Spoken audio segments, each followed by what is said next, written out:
Bonjour, cette vidéo a été créée dans un but informatif et vous présente un point de vue différent de celui que vous servent les médias habituels. Je n'encourage donc aucune violence et je m'en désolidarise. Je vous rappelle que toute casse est punie par la loi. Merci.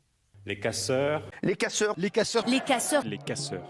Mais qui sont les casseurs? Selon l'IFOP, l'Institut français d'opinion publique, le profil type du casseur est un homme âgé de 20 à 40 ans, inséré socialement et professionnellement. On retrouve parmi eux une grande proportion d'ouvriers. Nous sommes donc loin du cliché du jeune idiot au chômage qui trouve un plaisir dans la violence. Vous savez, je trouve le mot casseur assez mal choisi. On ne peut pas réduire comme ça une personne à un seul de ses actes. Ce serait ridicule. Sinon, nous appellerions les hommes politiques des voleurs, les policiers des agresseurs et les journalistes des menteurs. Hein? Quoi? Tous des abrutis de toute façon. Ah, je l'avais oublié celui-là. Il faut que je vous présente Timothée, jeune de 20 ans, fan de football, qui ne s'intéresse pas vraiment à la politique, mais soutient corps et âme le capitalisme, car je le cite, « Il n'y a que ça qui marche ». À toi Timothée, nous sommes en démocratie, je te laisse donc donner ton avis. Je disais que les casseurs, c'est tous des abrutis. Tout le monde sait que la violence, ça sert à rien. Regarde Mandela, il avait compris lui. Ah oui, très perspicace comme propos ça. Mandela, tu parles bien du Mandela qui a combattu la ségrégation en Afrique du Sud par la non-violence, qui est aussi celui qui a créé le MK, la branche militaire du African National Congress, responsable de plus de 160 actes de sabotage à l'aide de Kalachnikov et de charges explosives? Bien, plus de signes de Timothée, revenons donc à notre sujet. Les casseurs sont-ils donc des idiots en manque de violence, comme le pense Timothée et comme le rabâchent la plupart des médias? Pour répondre à cette question, nous devons définir ce qu'est la violence. La violence est une force brutale, c'est l'utilisation de la brutalité. Selon moi, la violence n'est acceptable qu'en cas de légitime défense. Mais alors qu'est-ce que la légitime défense? Selon un site spécialisé dans le domaine du droit, est en état de légitime défense une personne qui riposte à une atteinte immédiate et injustifiée à sa personne, à autrui ou à ses biens. Faire usage de la violence pour se défendre soi-même, quelqu'un d'autre ou nos biens, c'est donc faire preuve de légitime défense. Où est le rapport avec les casseurs, me direz-vous?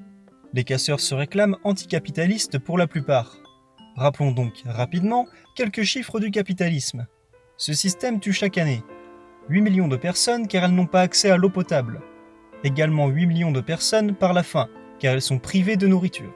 Et enfin plus de 3 millions de personnes atteintes de maladies que l'on sait pourtant parfaitement soigner. On pourrait aussi ajouter à cette liste les quelques 168 millions d'enfants forcés de travailler pour survivre et les 2 milliards de personnes qui souffrent de malnutrition.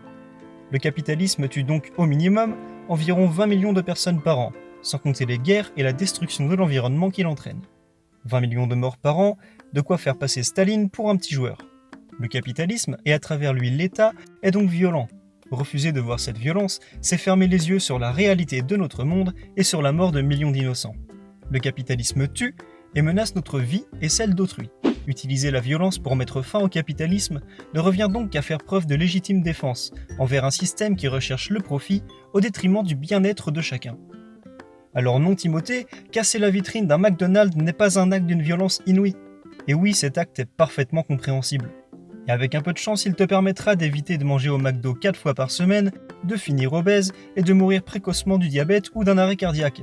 N'en déplaise donc à l'État, aux médias et à tous les Timothées du monde, la casse au nom de l'anticapitalisme peut donc bien être assimilée à la défense de sa propre vie et à celle d'autrui, et donc à la légitime défense. Pour terminer, je citerai Mandela. Oui, encore lui.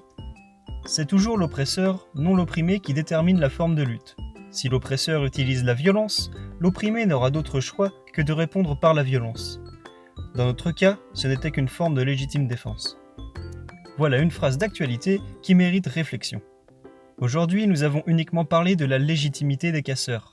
Nous aborderons le sujet de l'utilité de la violence dans une prochaine vidéo. C'est déjà la fin de celle-ci, pensez à lâcher un like et à vous abonner pour faire connaître cette chaîne YouTube et la soutenir. Que de rancœur et de noirceur pour âme sœur. Voilà le chant des casseurs.